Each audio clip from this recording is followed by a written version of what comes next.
There we go. Good evening, everyone. It is Thursday, June 2025 at 6 p.m. and I'm calling the Clackamas River Water Board of Commissioners to order. You will join me in the pledge of allegiance. I pledge allegiance to the flag of the United States of America and to the republic for which it stands, one nation, under God, indivisible, with liberty and justice for all. Thank you. Okay. Karen, would you call the roll, please? Commissioner Andrew, here. Commissioner Donnell. Here. Commissioner French. Here. Commissioner Garrison. Here. Commissioner Rubischen. Here. All present. Okay, this time I will ask if for approval of the agenda. Does anybody have any questions or want to move anything or change or shift or whatever?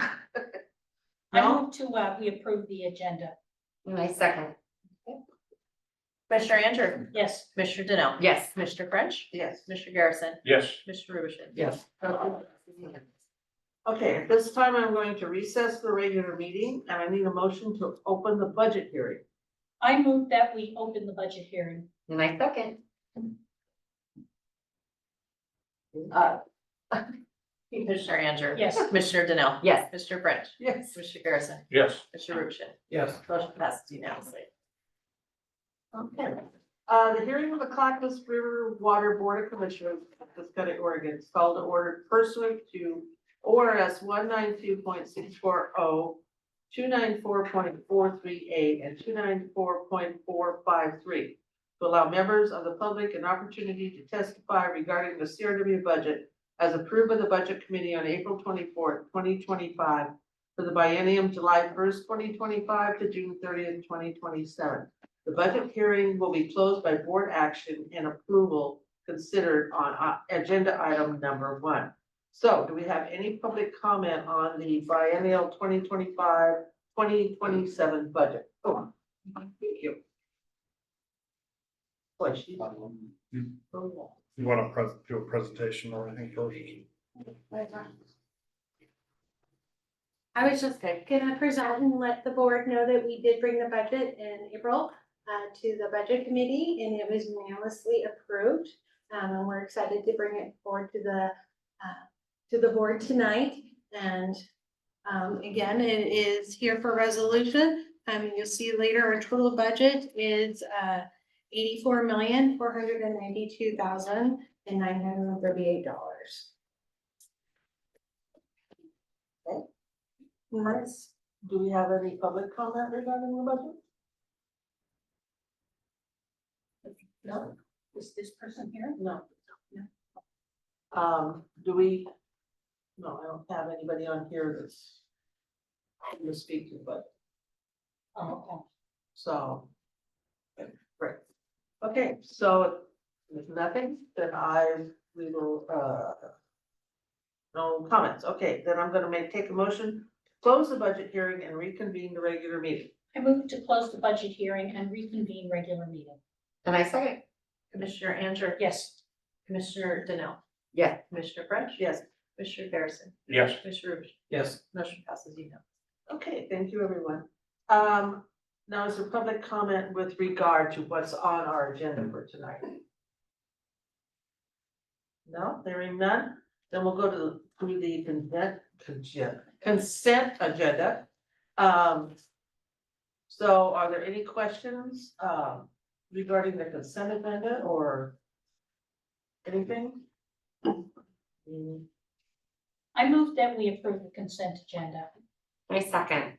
Commissioner Andrew. Yes. Commissioner Donnell. Yes. Commissioner French. Yes. Commissioner Garrison. Yes. Commissioner Rubischen. Yes. Motion passes unanimously. Okay, then we're gonna go to action items. Here we go, people. Number 1, consider approval of resolution 16-2025, adoption of biennial budget and make appropriations for BN 2025 to 2027. Christina. Good evening, excited to share our new budget and see if you have any questions, but again, the budget committee did review this in April and unanimously approved it. And we're excited to bring it forward and excited to get started. Any questions regarding that budget? No, hearing none, I'll take a motion.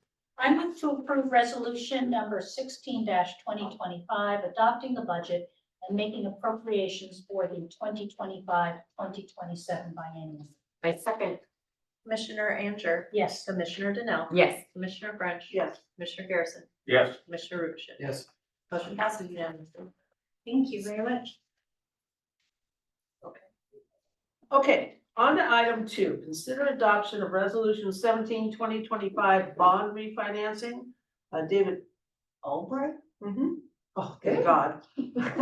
That's DAO Advisory Services, and then Christine Irish, our CFO. Yeah. Who's that? We are excited to bring a resolution for possibly looking at changing and refunding our current 2016 bonds. Here, David has a little bit of presentation on the work we did on the resolutions and to kind of give you a first look at some of the numbers that we're getting. But again, these are preliminary numbers. We won't have actual numbers until we get closer to the time and start working out, and actually final numbers won't be till the day we're getting, going out for bond sales. So bringing David up for more information. Well, good evening. Thank you for allowing me to be here. Last time I think it was a video call. Anyway, what I have here is a presentation, which is an update from the presentation I provided last month to the board. And so I basically, the information is just basically updated. I don't know who's got, You have Oh, the Is it in front of Tom you? has it behind you. she has a clicker? Yeah. Okay, there you go. So this is just a slide just showing, illustrating the financing team that we have involved. If you remember, in April, we went out and we solicited proposals for underwriters and worked with the district, Christina and Todd and your council and bond council to review those proposals. And it was determined that Piper Sandler was the most the best selection for the bond underwriter, sorry about that, with regards to being local, understanding the district and cost and such associated with that. Next slide, please. This, it just kind of gives a background of the issuance of the bonds from 2016. The bonds were, there's been a couple refinances along the way, but that slide just kind of gives you the background from where we started originally years ago to where we are today. Slide 4. This slide details the bonds that we're going to refinance. So this is the bonds that are outstanding. You have the 2016 bonds, approximately 16,545,000 outstanding. The bonds mature serially in those from like 25 to 2036. Then you have these term bonds, but these term bonds have annual mandatory redemption requirements. But those are the maturities that will be subject to the refunding. Slide. So this is as of the 9th, June 9th. The last time we looked at it, we had numbers from April, I believe. So with the current environment and where we're at, our estimate is like almost 16.4 million. That reoffering premium, I know we discussed a little bit last time, how that comes about. But that's generated additional proceeds when you sell the bonds. Those proceeds are then, gives you the total sources. And then you look down at the total uses here. You have underwriter's discount, you have the cost of issuance, you have the deposit to the current refunding fund. That's good, will be an escrow account set up, held by a trustee for the benefit of the prior holders. That will go into that escrow account, that deposit there, and it will earn interest until the date the 16 bonds are redeemed. And then the next slide, the rounding amount, that's additional proceeds that will eventually come back to the district. So this slide here is a comparison of the two when we looked back on May 8th to where we're looking at now. You'll notice the par amount of the refunding issue is like $5,000 difference. That's a matter of the escrow requirements and market rates. So this is why things change when market moves and such. The refunding proceeds, because rates have come down a little bit. The refunding proceeds are greater. The savings are certainly greater. We were looking at 972, now we're looking at 1.1 million. And then just the various calculations, you have the true interest cost, the average coupon of the old and the new. And then down on the bottom, this is kind of where you want to look at, when you look at doing a refinance issue. The general rule of thumb is like on a net present value basis. So you have $1.1 million in gross savings. You present that back to today value using what we call the bond arbitrage yield. And that gives us a present value calculation. So 1.1 over the life, what's that mean to us today? And it's the 716,000. And then you look at it as a percentage, and the general rule is you want to hit a 3% net present value savings target to make it economical and worthwhile to do a refinance. So you can see right now we're at 4.22%. So we're above that general rule of 3% threshold. But that's in a month's time, you can see the market's moved a little bit to the benefit of the district. I know this is hard to read, but you might be able to see it on your handout, but this is kind of that fiscal year comparison, old versus those new debt service. It's roughly it's greater than $55,000 a year. Oh, there you go. So That's the each year savings. fiscal year savings, yes. Okay. Would be the fiscal year savings. And that you see fiscal total there, or this is kind of graph.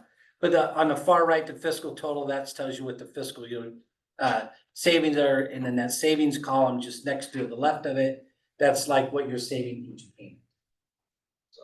You showed them how much we're projected to save overall. Yeah, if you go back to the previous slide, Isn't it down at the bottom, 714? It is down at the bottom. yeah, so it's the gross savings, up one, please. That's the There you go. debt service savings, but isn't there? So can you go back to that where the 1.1 and then the 700? Right here. Yeah, So summary of debt service savings. so that's got the 1.1. Correct. You're saying net present value. Can you just explain that just a little bit? Okay, so the net present value savings, so you look at it, the 1.1 million from now until the final maturity of your bonds. Your overall debt service savings is 1.1 million. Okay. So you look at it and say, okay, what does that mean to me today in today's dollars? So you discount that using our bond arbitrage yield to today's dollars. So that's the present value calculation. So is it taking in like inflation or things like that? Is that what it's accounting for? Is that why the difference? Well, you mean between the two columns? Yeah. Well, the difference between the two columns is just a matter of market right now. Market conditions.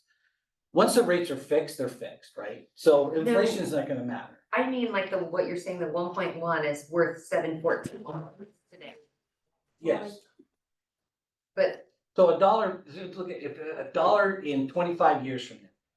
is worth the 1.1 versus, because of inflation and all those things that happen Yes, that's. between now and then. Yeah, so that's a present value calculation. But the hard dollars on the next page, right, that's saying as of today, this is what, Yes, okay, based on the estimate. And is that because we're not realizing it all at once, but over time? Yeah, so you're amortizing, the savings comes in over time, correct? Right, okay, thank you. So it's not gonna be like you're gonna get 1.7 or 1.1 million dollars today. no, it's You're gonna only get it if over the you life have of it. the issue, right? I was just trying to clear it up for all of us. Okay. Of why you're saying 1.1 and why you're saying 714, and how to make those numbers match when we're looking at this second page and it's saying 714, it's matching that. So it's like, okay, so the 1.1, we're just understanding the meaning. Okay, yeah. So if on that page you're looking at, Uh-huh. you can see in the one column, you'll have the $1.1 million savings. So look at the savings column and then. You look at the savings column at the bottom, 1.124. Okay, and then underneath that is the present value of that $1.1 million, okay. meaning today. Because a large portion is realized in future dollars. Right. To be. Is the value of the dollar. Correct. And the discount rate that we're using is the estimated bond arbitrage yield. That 4.36 number. That, yeah, 4.36. And once we actually close this, that is a fixed rate Yes. Okay. For the life of the bond. for the life of the bond. Mhm. What does that mean? We'll never refinance it again? What is, No, you could, but I'm just saying it's fixed rate, so you're fixed for, on this bond issue, you're fixed at that rate. Our payments will stay the same, the rate, the interest rate won't change. Yeah, you will, the Okay, interest got rate it. will not fluctuate, Unless it goes lower, then it could be fine. yes, got it, okay, kind of like with a house. Yeah. yeah. So then next slide would be that savings comparison, and then if you go, well, that's on a fiscal year basis, payment and fiscal year basis. So the next slide, this is just a graphical illustration of the orange columns. That would be what you're paying today. The blue column is what's proposed, and so that's the difference, and that green line is basically the fiscal year savings. That's a good Right. amount of savings. Pardon? That's a good amount of savings. Yeah, A lot it of is. money. And then I had added a couple other slides. I wanted to show, so I added this slide here. Because remember, we talked about how price and yield kind of work like a seesaw. So in the current environment, investors are, paying premiums for bonds, on a maturity scale. In this case, the proposed structure is you have these premium bonds in the early years from 2025 to 2040. So the investors, when they buy that bond, so I'll take example, the 2025 maturity. I think that says 2025. So the investor, they're gonna invest $700,000 with you for that maturity. They're gonna get an income stream at a 5% coupon rate, but their yield is 2.92. So they're actually, for every dollar of bond that you are issuing and provide to that investor, they're gonna give you $1.04, basically, well, a little less than $1.04. And so that premium, that $2,700.93 is additional proceeds to the district. So what the resulting effect is, if you look at the numbers, now the last two maturities, the 2043 and the 2046, those are what we call discount bonds. So that in this case, the estimated coupon rate or interest rate on the 2046 maturity is 4.75. But investors are saying, well, we think we need a slight discount on that. So they're gonna pay you basically 98 cents for every dollar in bonds you give them. Well, when you blend all this in, the net effect is you're gonna raise approximately $611,000 in additional proceeds. And those proceeds, which I showed you on the earlier slide with sources and uses, will be applied towards the repayment of the old debt. So you could look at it as $600,000 that you're not having to borrow to pay off. So again, the rate is like what the current income stream the investor will receive. But since they're paying you more in the case of the premium bonds, their yield is lower, and you can see that effect. So if it was a dollar for dollar, right? So if the coupon rate or interest rate was 5%, the yield was 5%, that would be dollar for dollar basis. Well, price and yield work conversely, like a seesaw. Price goes up, yield goes down. So in the case you could see the yield is lower, that means price is going up, so they're gonna pay more for that bond. They get a higher current income stream, but when that bond matures, they're only getting their dollar back. And in the case of the 2040 maturity, they gave you $1.05. So they're losing $1 in that purchase price. That impacts their yield. Conversely, with the discount, estimated discount bonds that we're showing here in 2043 and 46, they're paying you less than that dollar. They're gonna get a lower current income stream because the interest rate's lower, but the yield is higher, so they're gonna get $1 back from you. They gave you 98 cents, but you're gonna give them back $1. So this is again, just based on current market. I mean, the next time we look at this, they might be all premium bonds. Or there might be more discount bonds, just what the market and investors are demanding. Yes, sir. Yeah, it sounds like we're getting $611,000 in essentially debt relief. Well, I wouldn't say it's debt relief. What it does, it lowers the borrowing requirement. The amount you need to borrow to pay off the old debt is lessened by that $600,000. Okay, what's the cost associated with the borrowing? The all-in cost. All in cost, yes. So if you would go back, if we can go back to the other slide, Page 5. Was it? is it page 5? 25,000 or something. We go to page 5. Cost of issuance. Would that be the underwriter's discount cost of issuance? So if you would and go, rounding amount? if you go to, yeah, page 5, it says a summary. Next forward, please. There, that's fine. For 6. So your true interest cost is 4.42 on the far right over there. You'll see net interest cost, true interest cost, arbitrage yield. It's right underneath the, it's 1, 2, 3, 4th line down. First, second, and fourth line? The far right column, 4th line down. It says true interest cost. Yeah. He's on this page. Page 6. So that's He's gonna show it that's to a you in percentage, but I rates. think he's asking what the total Yeah. dollar number is. which That's is what about I'm $5. asking, dollar. Which was on page 5. Yeah, on the sources and uses. Right, for the issuance cost and So it'd be the previous page. right. You go to the previous page. So the estimated cost is just, it's about $180,000, just over $180,000. Okay. Benefit 611,000, cost 180,000. Okay, thank you. But your benefit is the $700,000 on the debt service on a net present value basis. Oh, yes, okay, thank you.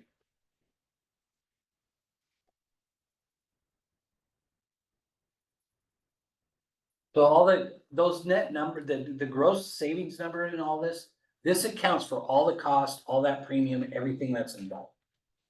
So that number, the 1.1 million, and you bring it down to what it's to you today, the 716, what it was, that factors all costs. So that's net. Okay. Legal, including you. Got it. Pardon? Includes legal, it includes, Everything. includes David's All of costs, it, it yes. includes our underwriter costs. So this, I wanted to show you kind of the market, kind of where we were when we looked at the Piper Sandler proposal. And on the right side, you'll see Piper Sandler. These were the proposed spreads back on April 16th when we were asked for the proposals. And how bonds get priced is we use this index called the MMD, it's called the Municipal Market Data Index. And it's like if you hear about the US Treasury securities, you like the 10-year Treasury, they use that to price mortgage rates and such like that. This MMD index is very similar to say it changes daily. But it gives us this index on how to price municipal securities. In this index, assumes for a voter approved, AAA rated on its own general obligation bond. So that's our starting point for the rates. And just like your credit score, depending on your credit rating, if you're AA, you're perceived a little bit higher risk. If you're single A, higher risk. So there's this credit spread involved between, if you hear about high yield bonds, for example, that credit spread can be significant because they're called high yield. In your case, we're looking at possibly a AA minus, which is your current rating.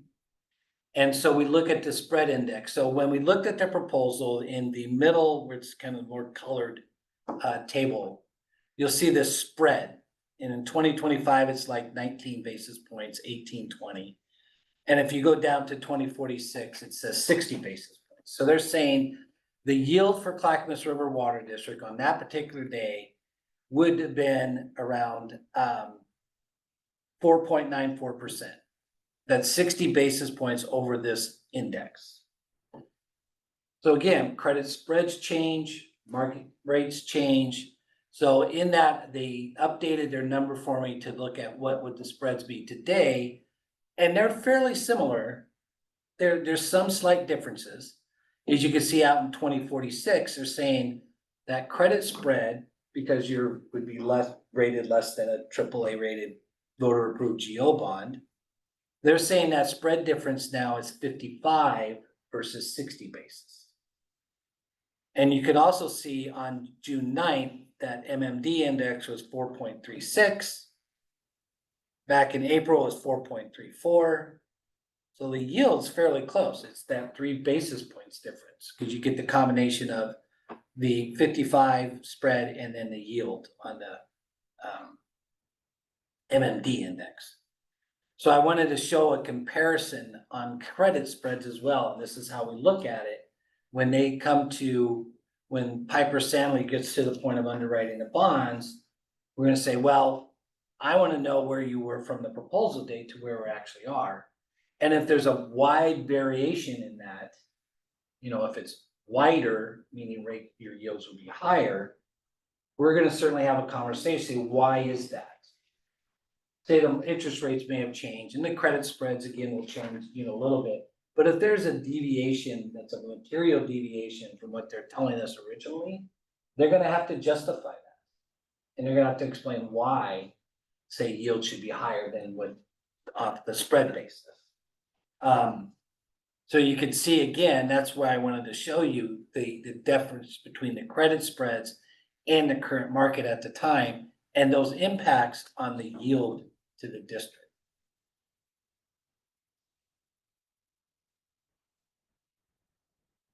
I think that might be the last page. Thank you, Leslie. And here's the last one. Okay. So I have a question, actually several questions. So when somebody underwrites, does that mean they're now taking over the bond debt? They're buying out the bonds and then they're reselling them? I mean, how does this? So the bond works like a loan, okay? So they're gonna give you basically 16 some odd $1 million and you're gonna give them a bond. Right, okay, So what they do with that, what broker dealers do is folks that do the municipal bond underwriting, what they do is they're gonna buy that bond from you and they're gonna resell it to investors. of course, yeah, that makes So sense. that's where that underwriter's discount, that's their compensation in it. Okay, that So- makes sense. So on the day the bonds are issued, we'll enter an agreement with them. Well, the district will enter an agreement with the underwriter, saying we agree to these terms. And so you sign the agreement and then 2 weeks later you close the issue. Bonds are exchanged, money's exchanged, everything's funded, and then you're fixed. So what made the market so good this time that we decided to refinance the bonds? Well, I think what happened, well, number one, back in 2017, there was the Tax Act changes that we had in Right, I 2017. remember those. That took away a feature that we used to rely on, advanced refundings, which would allow you to refinance your debt prior to the call date, Okay, okay? Well, that was taken away. You can't do that under the federal tax code. mhm, So you can't refinance a bond in advance. So you're basically looking at a scenario where you have to refinance the bonds within 90 days of its most current call date. okay, So in this case, it was May 1 of 2025. okay, So actually, the efficiency of refinancing gets better the closer you get to the call date. So now the way the terms of the 2016 bonds are written, that you could refinance on any date now. So it makes it more efficient from this standpoint. And this is why you're looking into it now. And I also think there's the opportunity from the standpoint of of future borrowings of the district for its capital improvements need later on. We're taking a look at the old kind of parameter resolution that's in place in which you, if you were to go borrow more money, there's certain covenants that you have to meet and conditions you have in order to borrow more money. Well, we've kind of gleaned through that old resolution or parameters resolution, and we're updated it to today's world. Okay, And so by refinancing this debt now, we're able to clean things up that will make it a little more flexible and easier for the district to borrow more money down the road. okay, thank you. Can I just clarify on that? When he says that we did that, the district, the bond council, the underwriter, and David all worked together on the resolution to make sure it had the most current information. Thank you. Because I do remember a time when everybody had, our money was invested, and they said that bonds were the safest, but then the bond market dropped. I don't remember what year that was. Sometimes the bond market does drop, but maybe, Well, there's been a couple times. yeah. One was back in 2008. Maybe that was. And then the other time we had this very unstable, chaotic market was right during COVID, Okay, when they started shutting things down. okay, And then just previously, the latest kind of weird anomaly that we had in the bond market was in April, where we're actually seeing swings in the municipal bond market of, rates are going up almost 1% each day and then coming back down, 0.8% a day. And so now things have kind of settled out a little bit. thank you. So David, what else needs to happen for us to lock in to the rates and this program and move forward and make this happen? So what we need to, we've already more or less started working on what we call the disclosure document. The underwriter has agreed to prepare that document, and that document is what we call a disclosure document or a preliminary official statement. And that document does take time. It's like if you're familiar with investing your own money, if you look at a prospectus for a stock, or you might look at a mutual fund prospectus and read that, that's essentially what this disclosure document or preliminary official statement is to provide investors with information so they can make an informed decision as to whether to invest in the district's bonds or not. So that includes information about the district, the purpose of the bond financing, the security for the bond financing, economic information of the area in which you're located, budget information, so your budget that you just adopted will be included in this document. So those investors can make that informed, and this document takes a little bit of time. But we know we're shooting, in our last meeting with the whole financing team, as we're going through the resolution, we also kind of mapped out a timeline. So we're looking at later August to get the bonds priced and sold. To do that, so we just need, because what happens in this disclosure document, and the drafting of it, and you folks will see a copy of this thing when it's nearly final. So you get one last crack at reviewing the document to make sure there's nothing in that document that is misleading, inaccurate, or fails to contain a material piece of information. So we're probably 60 days out to get down to your question of basically locking all this. And they will review the disclosures. Other things that happen is we meet again with the rating, we get rated again. And so this pretty much is our kickoff. This resolution that you have in front of you tonight is our kickoff. And so once this, we can start moving forward with the disclosure. We already have our rating call set. So this is, it's go time. Isn't our rating higher now than it was in 2016? And does that gonna make a difference? Yes. Yeah, So by August, it could be more favorable or less favorable. Correct. But what? Well, I mean, I Nice wish I could predict the answer. market. or wrong answer. But I will say this too, if you get to the point where, if, say the market just goes a little whack. And I look at these numbers and I'm seeing, say that net present value percentage I talked about, the general 3%.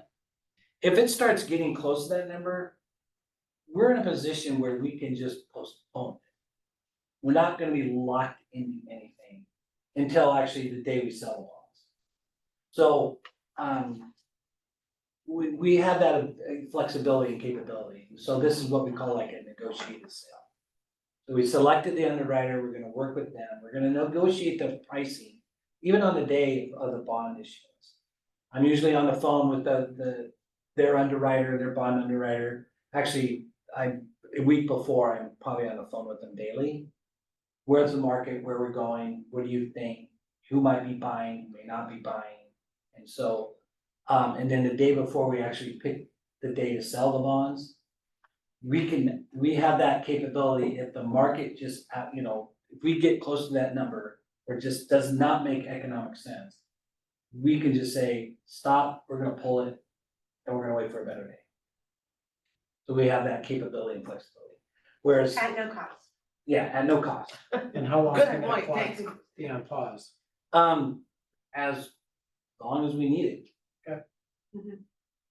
So, but yeah, I mean, that's one of the, so and I get asked this question all the time when you look at competitive sales versus negotiated sales. The competitive sale are, you pick a day of selling a bond and you accept bids from broker dealers or underwriters who might be buying the bonds, and they're gonna give you their proposal, and you basically have to accept that proposal that day, that time. And what happens in that case is that, you might not get any bids, you might get a lot of bids, you don't know. But then when it happens, you're locked. You don't have that ability to say, oh, wait, we're gonna wait. Because you've already set things in motion in place, and folks are gonna be committing capital and everything like that. And if you start pulling those types of transactions, they're gonna think next time you go back out, they're going, oh, what are we gonna, why are we gonna spend the time and the risk to maybe buy the bonds or not? So this is where I am a proponent of negotiated sales, because being your advocate sitting on your side of the table, and before being a municipal advisor, I was one of those guys on the other side of the table, where I was a bond underwriter.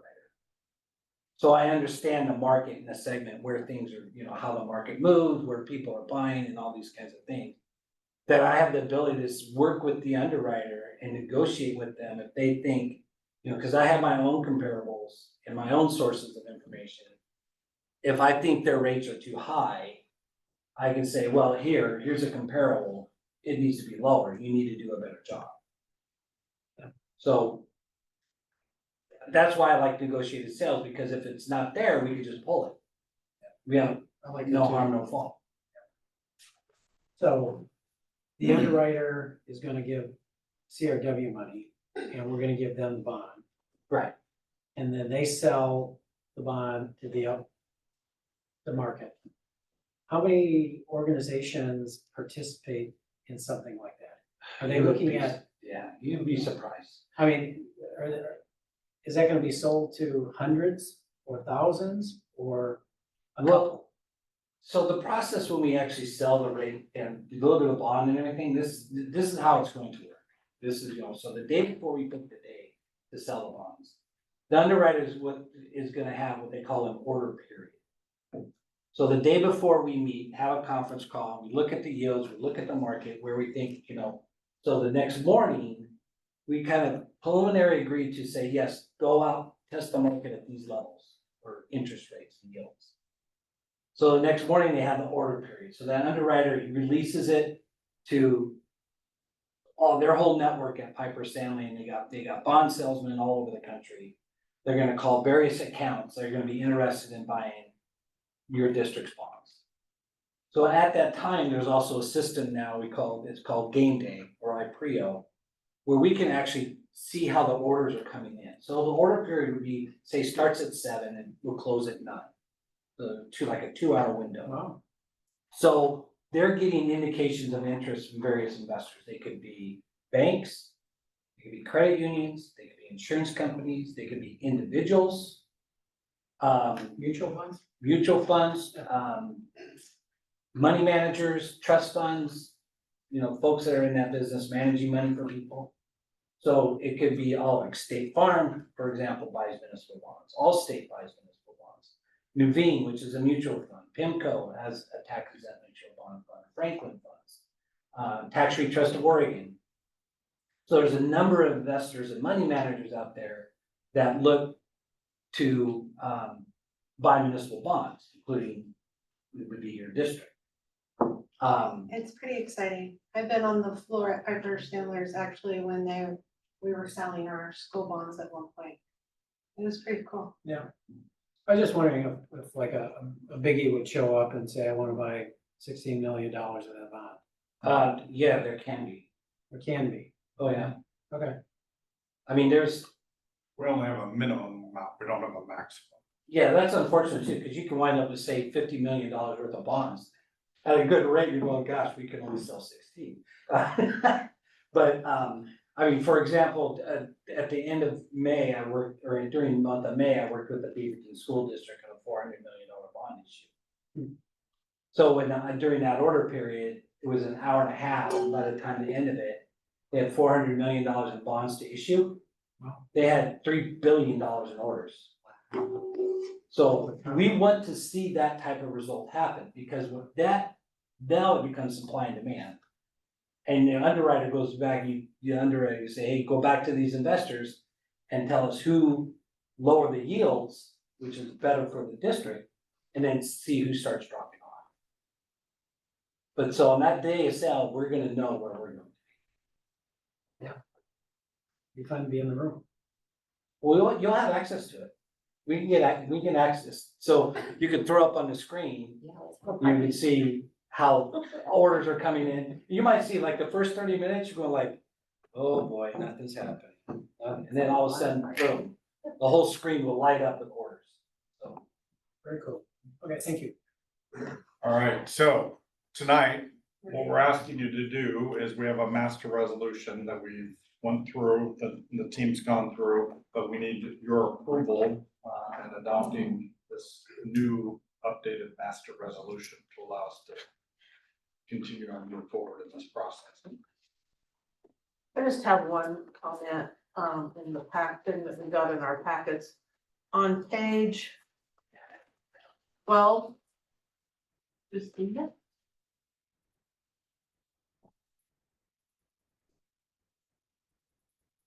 Got Yeah. it? yeah, 5.3. It Yeah. says, not later than 6 months after the end of each fiscal year, the district shall prepare a report which demonstrates whether the district has complied with section 5.2 during that fiscal year and shall fire that report. Shouldn't it be file? good catch. That, yeah, that should be jail 5. I can burn our audit. That's fine with me. I'll burn our audit. Fire it. Yeah. Yeah, 5.2 is the rate covenant, because what you're doing is, like, you have an existing rate covenant right now with your existing bonds. So this is essentially saying the same thing. That is a very good catch. That was Even with all probably- these sharpest eyes that we That have was around. probably in our old document. Probably. And, yeah. So what it's saying is that, within 6 months, you're gonna, it's probably gonna be part of your audit. Mhm. So Christina's gonna say, yeah, we met the rate. Okay, that was my pick. We'll make that change. Yeah. Well, it's a legal document, it shouldn't be. Right, Bob? Yes. Yes. Okay. Any other questions or comments? I know it's petty, oh, Rusty, yeah. Oh, this was prepared by whom? Courtney Douse with the firm of Foster Garvey. They're a firm that specializes in municipal finance. The one thing I would say is there's no indication of what, if any, changes were made. Oh, well, you have a final document, yes. I mean, we didn't give you the whole track changes. Okay. It extensive. But did we start off with another document that we had? Yeah, we started off with our existing master resolution and then we made changes to that. Okay. So one of the things in the just for example, one of the items in the prior document was says, when every time you, the district is gonna borrow money, you're going to establish a debt service reserve, Right. where you're gonna set aside money that's gonna cover debt service for 1 year. Because of how the market's been moving and changing over time, it's not, that debt service reserve fund's no longer needed. So in the case if you had $1 million annual debt service payment, you'd be required to set aside $1 million in cash. And she's just gonna, you know, she's gonna watch it and it's gonna sit there for 25 years. Cause you don't wanna draw on that money. Now we don't need that. You basically have a condition that says, in your covenants, you say, you're gonna raise rates that are gonna be sufficient every year to pay debt service. And so that rate covenant is that 125 number. So for every dollar in debts, when you collect your gross revenues, you pay all your operation and maintenance expenses. And then after that, you have $1.25 left over to pay $1 in debt service. So And that's all we need. that's all you need. So we got Okay. rid of that requirement, so you're not having to, because $1 million, just for example, sitting around for 25 years. That's. Pretty soon it adds up to real money. Yeah, I mean, it would cover your last year's debt service payment, but Yeah. that's really the only time you're gonna be able to use that money. Okay, very good. Thank you. Other questions or comments? So that $1 million is no longer gonna be sitting there, is that what you're saying? Yeah. Okay, so where's that $1 million going? Again, this is different than the rate stabilization.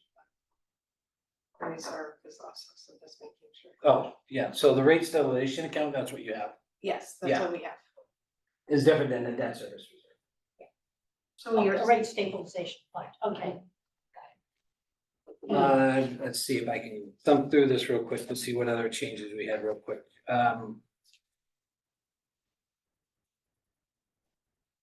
I think the additional bonds chest may have changed a little bit. You know, you meet certain requirements for issuing additional debt. There was some, couple covenants or conditions in there I think we got rid of that we felt weren't necessary. And again, as Christina said, we worked on this document as a team between the bond lawyer, the underwriter, myself, and the district staff to hammer out the changes that we felt were necessary for going forward, not just for this issue, but this issue plus going forward. You dropped the box. People. Oh, you didn't. Oh, you dropped the box. And didn't come back for it. Sorry. Okay.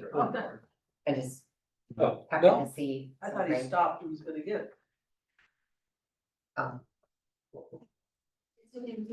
Okay, thank you.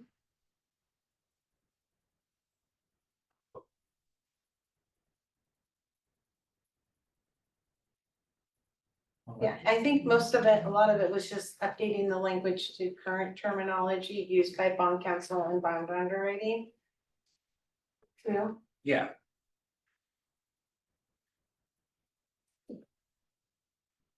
Okay, we'll get that information later. Yeah. Okay. Well, I need clarity. What information are you looking for? What would Rusty ask about the changes that were made from old to the new? Yeah. So, but we're asking you tonight to adopt the new language. Right. Okay. Okay, any other questions or comments? I'll make a motion. I move to approve resolution number 17-2025, amending and restating the master water revenue bond resolution and authorizing the issuance and sale of water revenue refunding bonds, series 2025, to refund the district's outstanding water revenue bonds. And I second. Commissioner Ansher, Yes. Commissioner Danell. Yes. Commissioner French. Commissioner Yes. Garrison, Yes. Commissioner Ruchin. yes. Motion passes unanimously. You almost forgot me. Okay, next one, consider approval of resolution 18-2025 to approve utility billing bad debt write-off fiscal year 2024-25 uncollectible water bills. I'm sorry, David, thank you so much for trying to That's fine. explain that to us. Kick me out, that's okay. I mean, you can help explain the billing if you want.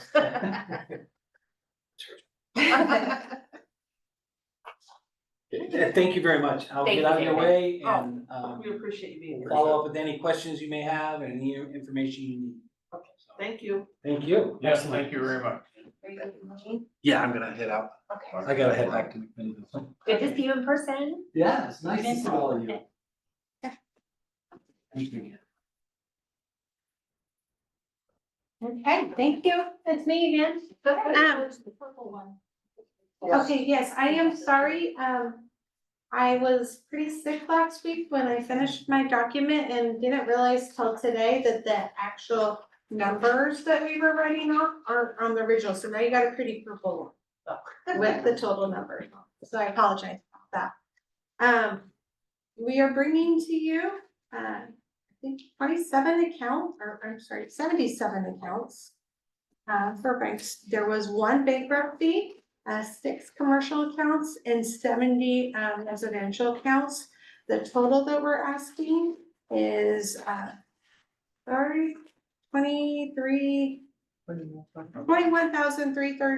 21,322.94. This is a little bit bigger amount than last year, one less account. The reason why we believe it's bigger is because there's more commercial accounts, which tend to carry higher balances. But overall, last year we were at 0.14 of our revenue, and this year we're at 0.13 of our revenue.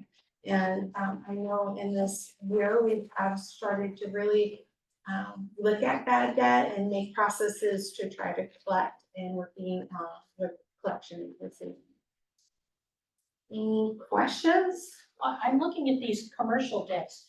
I know that Bed Bath and Beyond, they were, Great question. they filed bankruptcy and they closed that store. So this is an account before they filed bankruptcy. Oh, So I then see. they had another account that we did get included in the bankruptcy.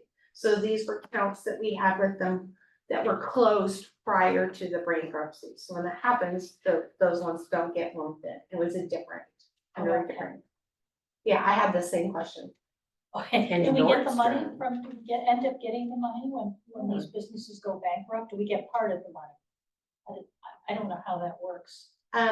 Will we have sent these to collections at this point, and at this time, we have not gotten them. Correct. And, the way they were written off, we are not trying to collect anymore with Okay. bankruptcy. The one bankruptcy, yeah, so yes, correct. Still, I don't see my neighbors though.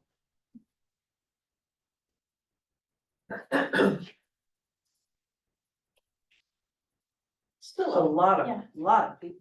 And then since the estate of, does the estate of mean that's usually somebody has died and then they left a bill? It could be multiple things, it depends on how, I would assume that, but it could be another reason, that mistake. Yeah, and then I see motor sales companies and Whitmore Property and some of these are really small. Some of them are larger than others, so. But Christina, I think I read that the outstanding debt follows the customer, not stay with the property. Correct. And It so stays, if- like, if it's a landlord tenant, it stays with the tenant. If it is a owner of a property, is there a lien against the property? No, we as a water district do not do liens. Okay. And if these people show up elsewhere in the district, that debt follows them. Yes, it does. And that's something we look at too. Sometimes when I've rented, of course, it is, sometimes the water bill will be included with the rent in that case. That's, yeah, per your rental agreement. So, That wouldn't be us at all that would be requiring, that would be the renter. Yeah. tenant so who owner. would be responsible for paying that if the landlord was paying the water bill? Would they be the one that, Yeah, if it was that kind of agreement, the owner would keep it in their name. We Okay. wouldn't put it in a tenant's.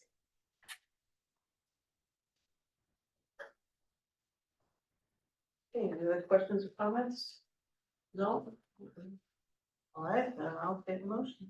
I move to approve resolution number 18-2025 bad debt write-off for fiscal year 2024-2025 uncollected water bills.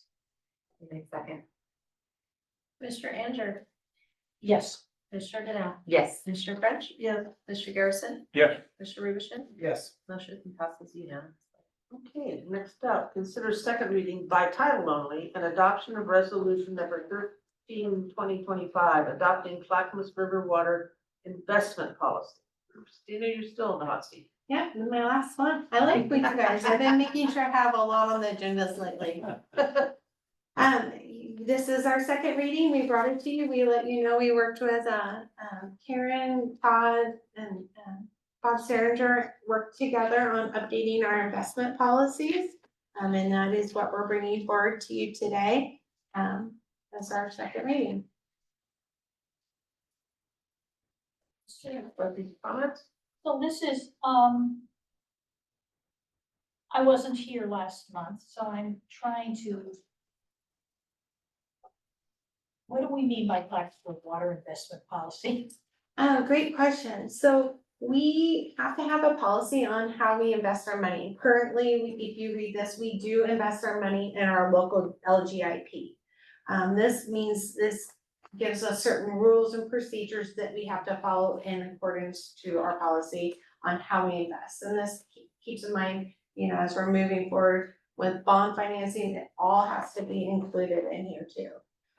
So when we're going through and writing this is just saying that the general authority is Todd. He gets to make the decision, or designee, which could be me.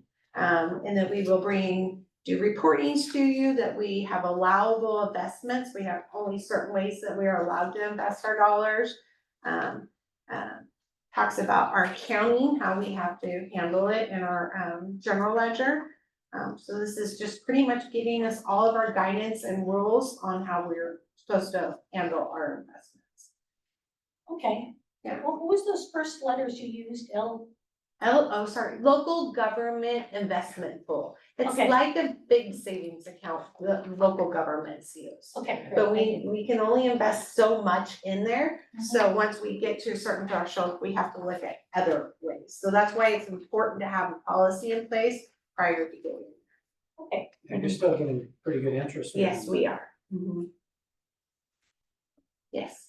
Our investment policy hasn't changed much over time, is that correct? No, I think I wrote in here the last time we updated it was 2014. With this policy, what's been our return on investment approximately? With this policy, what kind of return do we get on our investments? Great question. So we show you on our annual reports, I mean, I have to look over what period, but we print out in our audits, our interest earnings, and that's currently how we Oh, account okay, for I that. can look for that. Thank Yeah, you. and I'd be happy to, if you need more information, but it's in all of our audits under interest earnings. Got it. Thank you. If I can add, so if you want more relevant, we always put in the consent agenda item 2. We always talk about the LGIP interest rate is, which is what all our money set. So like for right now, it's 4.6. Got it. Okay? Thank you. Anybody else? Okay, this time I'll take a motion. I move the board to conduct the second reading by title only and approve resolution 13-2025, adopting the Clackamas River Water Investment Policy. I second. Commissioner Anger, Yes. Commissioner Danell, Yes. Commissioner French. Yes. Commissioner Garrison, Yeah, Commissioner Ruble, Yes. motion passes unanimously. Okay, up next, consider Wait, approval. I gotta read. Oh, that's right. I Sorry. practiced this all day. It's your time to shine I'm right so now. sorry, Christina, I kind of missed the beat part. A resolution for adopting Clackamas River Water Investment Policy. Okay. You got it. Oh, resolution number 13-2025. Sorry, forgot that part. I didn't practice that. We did well. We did really Very good. There's three readings, is that what it is? Two. Two readings. Oh, Now you've adopted. That's it? oh, that's it. Oh, we've adopted it. Okay. Thank you, guys. Thank We you. don't- We don't need a motion to approve? We That's what you approved just- it and then We she did. read it. Oh, That was part of the motion. Okay. so. Okay, where we at? Right, okay. Oop. Turn too fast. Okay, consider approval of IGA with City of Milwaukee for vehicle maintenance. God, you're the hot seat. All right, well, we're asking to continue an arrangements, relationship that we've had with the city of Milwaukee to have them conduct service on our large service vehicles. It's been a agreement that's been in place at least since 2015.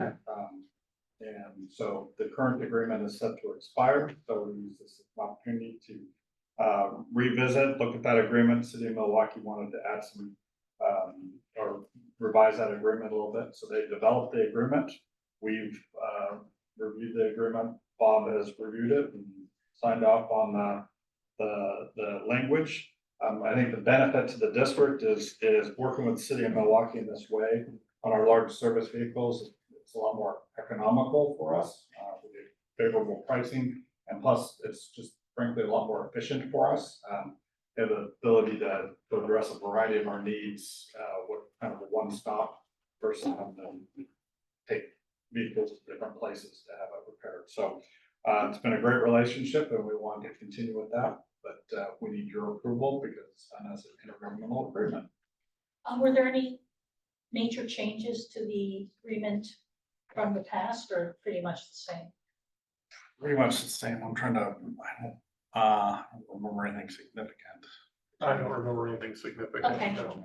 If they put in the additional auto readings. Yeah, that's a good point. So it does have an auto renewal clause. Yeah, So every 5 years. it keeps okay. renewing until someone says no. Okay, Well, only to 2045. Well, yeah, Oh, Good- and that was good point. that was the thing that I was, like, why do you want to address this in 20 years? I mean, it should, I thought it should have just read every 5-year increments and either party terminates it. It creates another action item here for some other board. Our CCNRs are the same thing. It's a 10-year cycle, and unless they get terminated, they automatically renew for 10 more years. And it's been going on for 50 years. Well, it's better than what we're doing today, because right now we have to do it every 5 years and talk about it, so. Yeah, I think a 1-year, I don't know what your experience is, a 1-year term is pretty common from what I've seen. With water supply agreements and all that sort of stuff. oh, I see, this IJ is gonna automatically renew it, so we don't have to come back every Right. 5 years. Yeah. That's great, okay. Except for in 2045. But you're not obligated to use them, so it's really, I mean, it could go on through perpetuity. You can go down to the local shop anytime you want.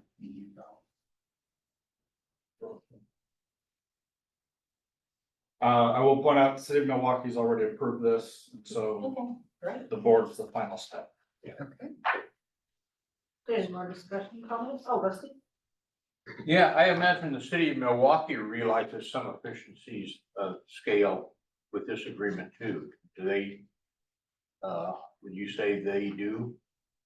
It's probably nice for them to keep busy with some additional work and support their shop that they're paying for, yeah. The other question I have is, this is for large service vehicles. Where do we draw the line? Do we have like cars and trucks below the line and then large service vehicles above it, or? Yeah, so the large service vehicles are more, things that are more customized, so not our typical pickups type So of. what about a pickup truck that's outfitted with toolboxes and maybe other equipment? Is So that- they can help with some of that outfitting if we need it. Okay, so But it's- there's it's some really- flexibility on what we send them. Right. Okay, thank you. Anything else? No, okay, motion. I move to approve the intergovernmental agreement, IGA, with the city of Milwaukee for vehicle maintenance and authorize the general manager to sign the amendment. And I second, Commissioner Andrew, Yes, Commissioner Denell, yes. Commissioner French, Yes, Commissioner Garrison, Yes, Commissioner Rubin, Yes, motion passes unanimously. Okay, number 6, consider approval of contract extension with Madrone Technology Group for information technology and operational technology support equipment and subscriptions exceeding the general manager's signature authority time. All right, so this evening, we're asking for approval to continue our work with Madrone Technology. We have an existing agreement that has an opportunity for us to renew, so we're asking you to renew. However, we are asking you to renew by also adding some additional funding to this to reflect the fact that we're actually using them for a lot of our operational technology interface. That's something that's newer in the work that we're doing, and hence a higher amount that we're looking for. So we're also, I believe, extending that contract, and then also making sure that we have that ability to work with them on the operational technology piece as well. It's been the page, you kind of have a scope of services as it relates to the different things that they do. So not only do they provide the technical support, but they manage all of our different software subscriptions, which is really handy, and we get some good pricing from that. And then in addition, a lot of times we'll have them, we'll purchase equipment for them because they have the ability to get some better pricing than we can sometimes. Computer equipment, that is. So we want to continue the relationship. So we're asking for your approval to be just slightly under 291,000. So the difference between information technology, which is more like your in-office computer, and operational technology, which would be. Yeah. So operational technology is how we run, think of it as how we control the system out in the field. So how we turn pumps on and off, Okay. how we look at reservoir levels, how we actually operate the system. But keep in mind, there's a huge IT component, because IT is more than just your computers and everything else. It's all of the server environment and all the different, correct me if I'm wrong, but all the different switches and pieces. So we're not just talking about just computers and all of that, but Right. all the infrastructure that's behind that. And then, of course, the whole cybersecurity piece, Right. accessing the internet and how we all communicate with each other, and making sure that the protections are in place. That's all part of this as well. Great. Did I miss anything? Good enough. Okay. So Todd, so what kind of limitations on their services do they have? In terms of response time, in terms of how much time we're buying for $291,000. Yeah, so we pay based on actual, so this is just a not to exceed number. So we're just asking for approval up to this amount. Okay, so it's not a retainer, it's, Nope. there's an hourly rate based on what they do and then, Correct. okay. got it. Yeah, so we only pay for what we use. Okay, got it. Thank you.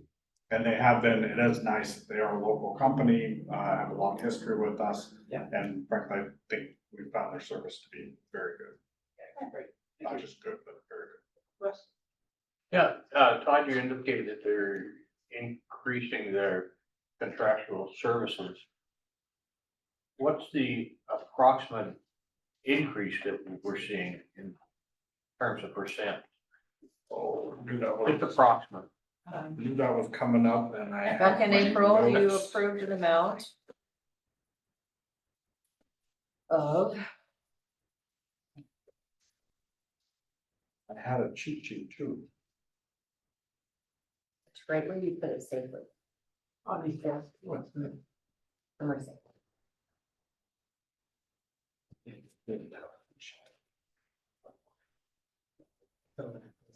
Did you have that by any chance? Well, 6 months later. And you found it. Maybe you could describe just some of the additional services that they're picking up. Or 271.50. 271? Okay, so 271, 850 you have previously approved. What we're looking at is some additional OT network equipment of about 17,600, some additional contract work about 10,000. So the OT components, So maybe 3% or 30, we're looking, yeah, about 27, 28. 27, 28%. Okay, thank you.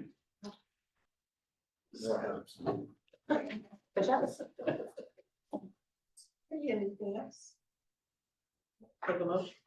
I move the board authorize the contract extension with Madrone Technology for information technology and operational technology support, equipment, and licenses for a not to exceed amount of $290,990, and authorize the general manager to sign the extension.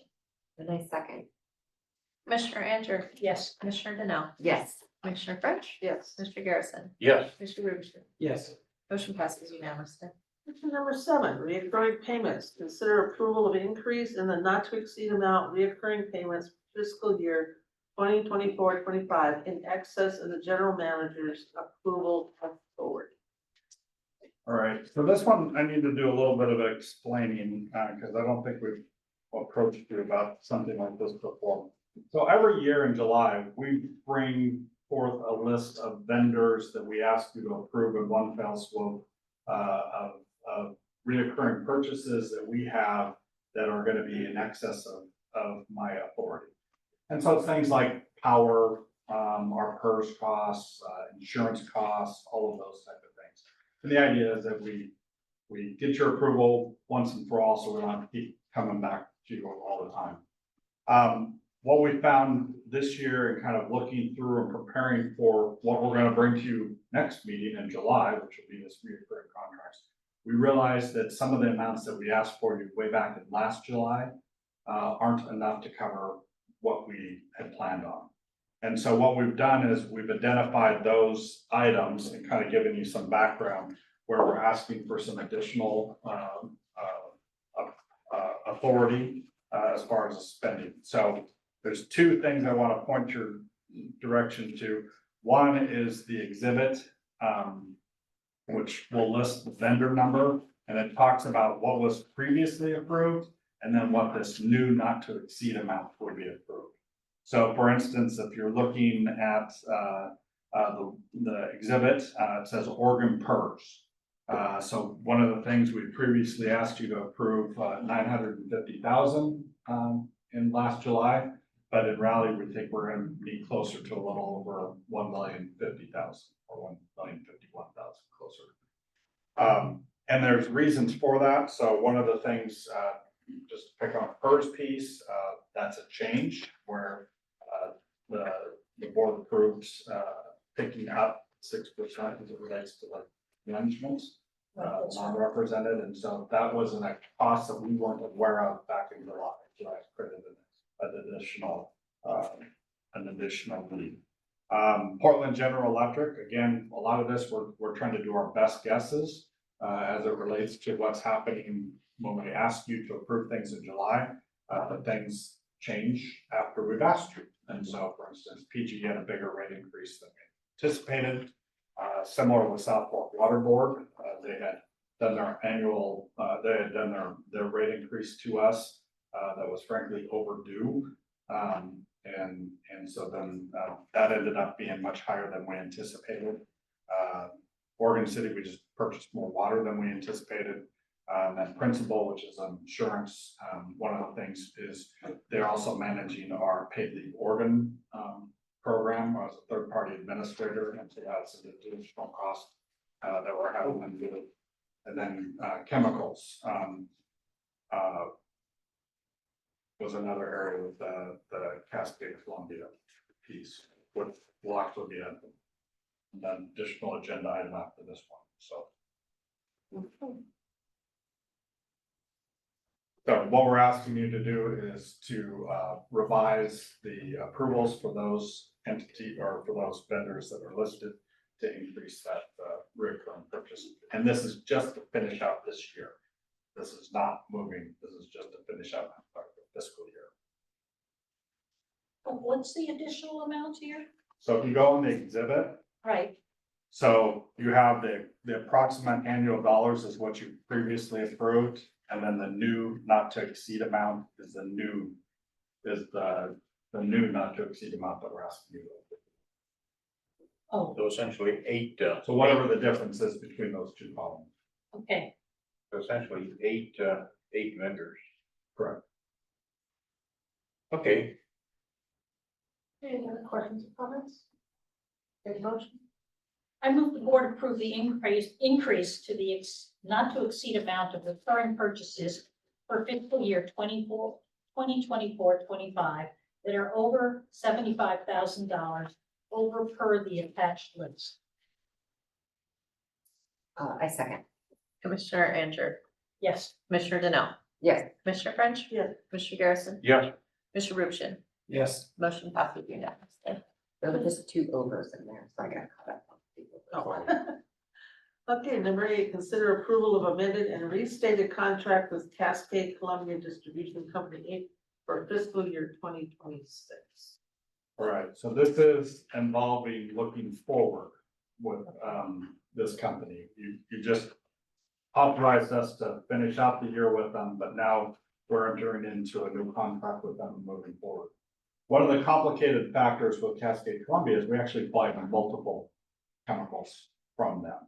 And so what has happened is one of the chemicals that we buy over my authority, we bring that to you. We have you approve that. And then we've also had a few other chemicals that we bought that are well below my authority, and so we've approved that. We're gonna clean this up, where we wanna just make sure that you're approving the total amount that we spend with this vendor. So we wanna be more transparent in what it is that we're spending with them, even though we buy multiple different separate chemicals. So what this does is this is that, we're approving the extending the agreement with Cascade Columbia, but we're amending it to make sure we're encompassing all of the different chemicals that we buy from them. And so with that, we are asking for not to exceed amounts of 240,000 for these different chemicals. And it's chemicals, and so I think you've heard me before saying chemical costs, they increased. And so we've had some challenges as it relates to increases in the cost. There's increases in the transportation of these delivery of these chemicals as well. We're also anticipating some higher use as we bump up sales under our NCCWC agreement. And and then we're actually using some more soda ash as well for corrosion control. so these are the chemicals that keep our water clean. Yeah, so these are chemicals that we use to help treat the water, keep it clean, and then make sure the pH is correct. Okay, So they're important chemicals, yes. yes. Any other questions or comments? Take a motion. I move the board approve the amended and restated contract with Cascade Columbia Distribution Company, Inc. for the not to exceed amount of $240,000 and authorize the general manager to sign the completed contract. I second. Commissioner Andrew, Yes, Commissioner Danell, Yes. Commissioner French. Yes. Commissioner Garrison, yes, Commissioner Rucci. yes, Motion passes unanimously.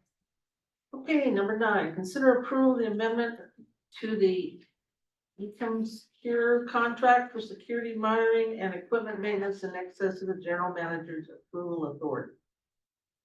All right. Last one for me. So this is another contract that we've had an existing contract with the firm that provides the security monitoring and equipment. So these are like our security cameras, our sweat pads, all of that, and from all of that.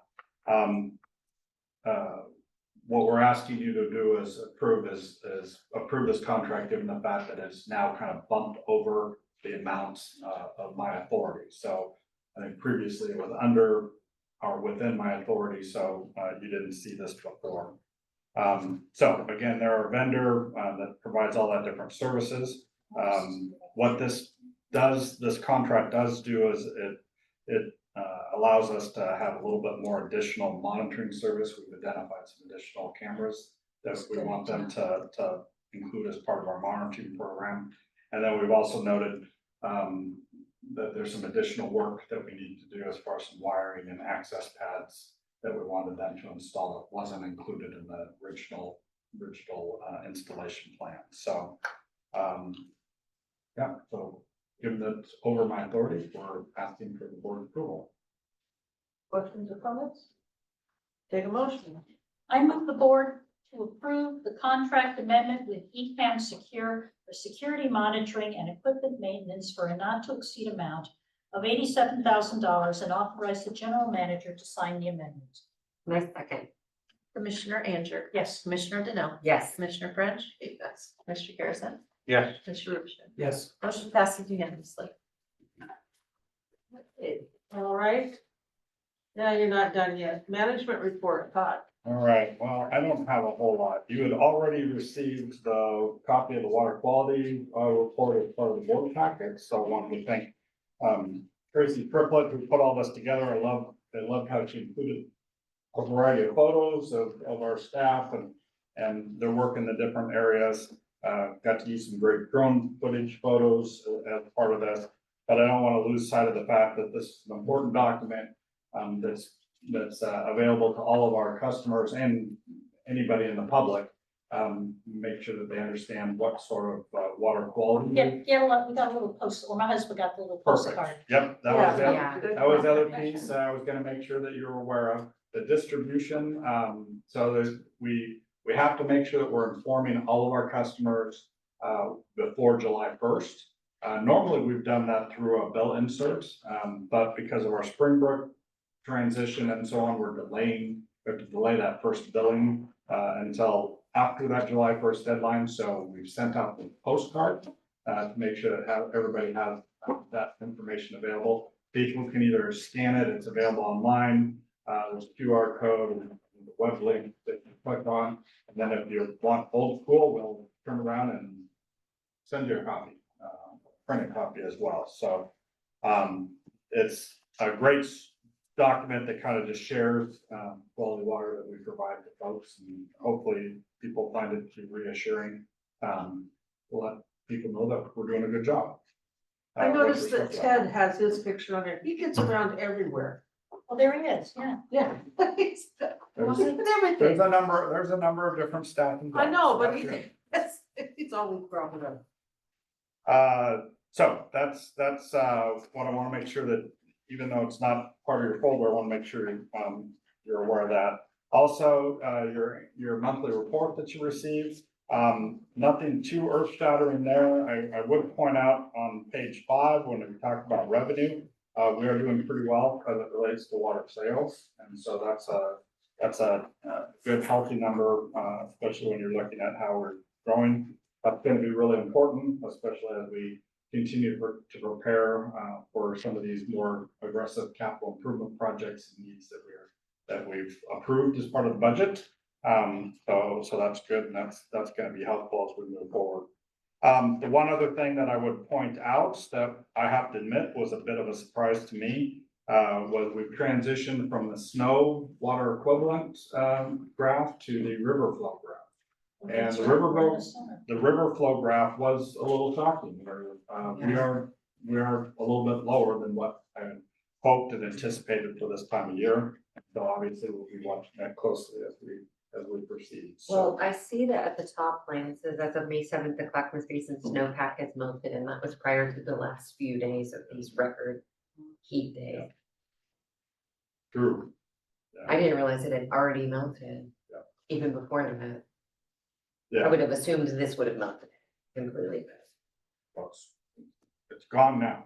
So Yeah, So, anyway, so we'll continue to track that report. As part of that, both on the regional level and also on the CRWP level, we're doing check-in meetings, more frequently as it relates to our river flow conditions, and just making sure we're communicating about supply issues, which is typical what we do every summer, but obviously with numbers like that, makes it even more important that we're working with our partners and making sure we're communicating. So, that's taking place.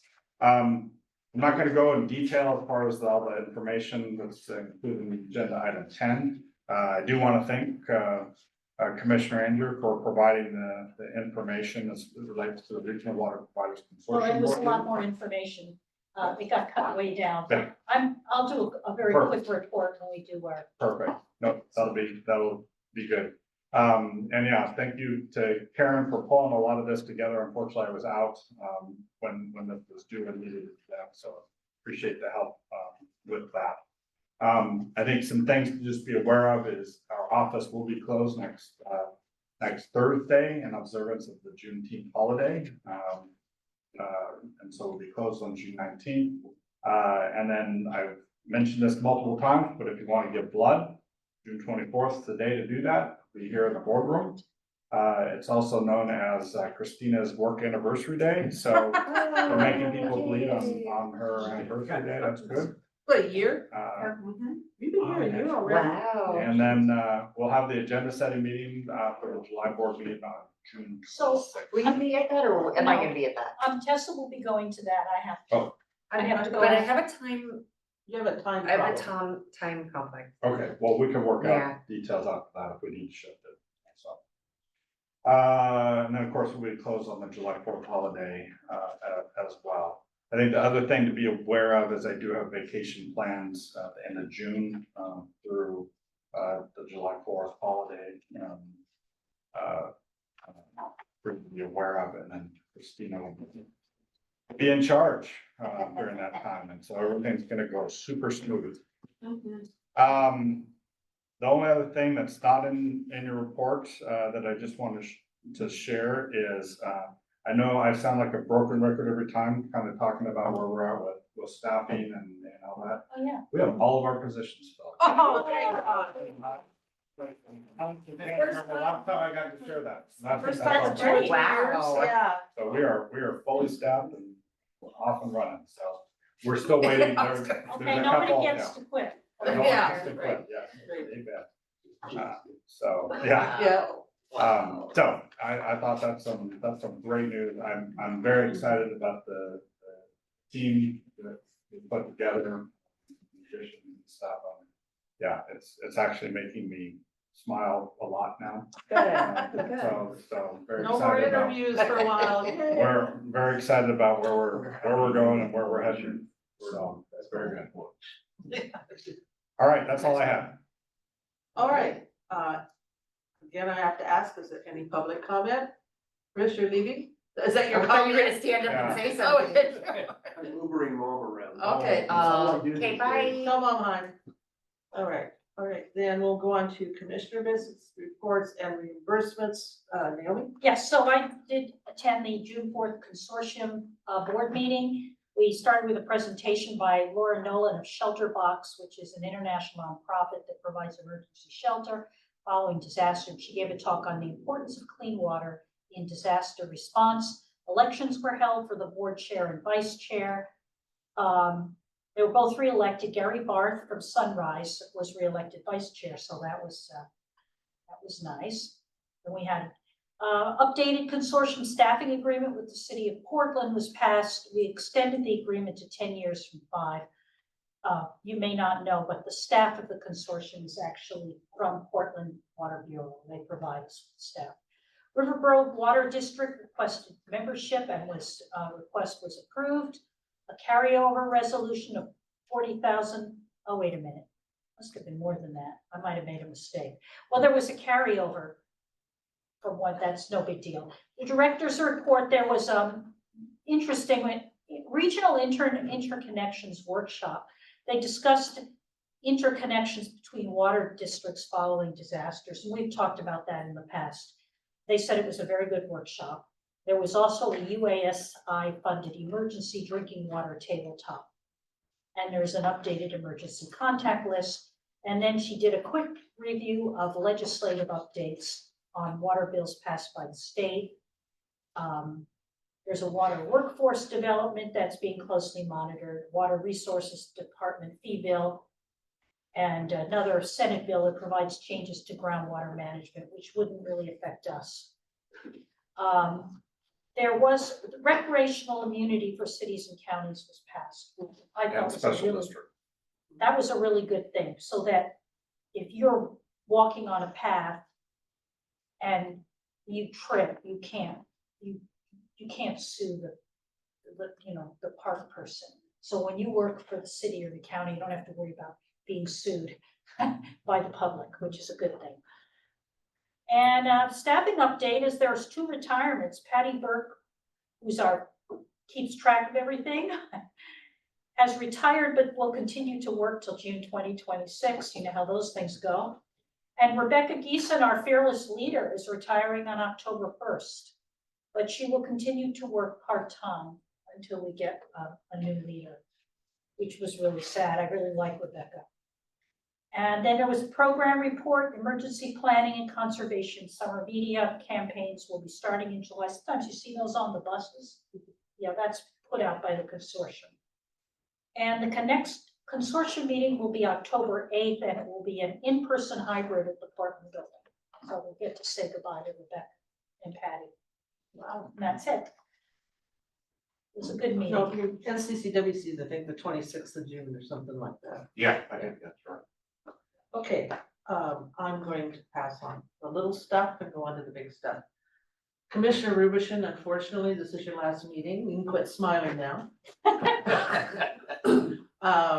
I just want you to know that we have appreciated having you on the board the last 2 years. You brought some insight and some really interesting questions that maybe even question me reading what I'm reading and do a little better. It was invaluable to us, and we're sorry to see you leave. As a token, we know you and your wife kind of like to gallivant around. So as a token of our appreciation, this book, which I've looked through and it's awesome. It's called The Rivers of Oregon. And we just want to thank you for your service and good luck going forward. Thank you. Thank you, Bob.